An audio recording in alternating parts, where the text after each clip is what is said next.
Ano sabi niya? Ano sabi niya? Pagod na siya, pero mahal pa rin daw niya ako, di ba? Pero may pag-asa pa rin ako dun, pag-asa.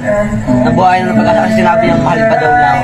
Then, almost 2 weeks, mag-reply eh. Hindi ko yun.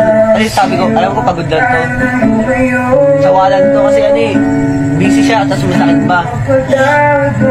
Pero yung bawat I love you ko sa kanya, bawat sabi ko sa kanya na mahal ko siya, bawat sabi ko sa kanya na hindi ako maghahanap ng iba,